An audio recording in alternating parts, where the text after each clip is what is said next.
ఒకరి ఒళ్ళు ఉయ్యాలా వేరొకరి గుండె చంపాలా ఒకరి పెదవి పగడాలో వేరొకరి కనుల దివిటీలో ఒకరి పెదవి పగడాలో వేరొకరి కనుల దివిటీలో పలకరింతలో పులకరింతలో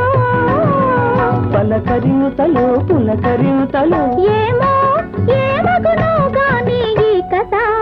మన కథ మావి చిగురు తినగానే కోవిల పలికేనా కోవిల గొంతు వినగానే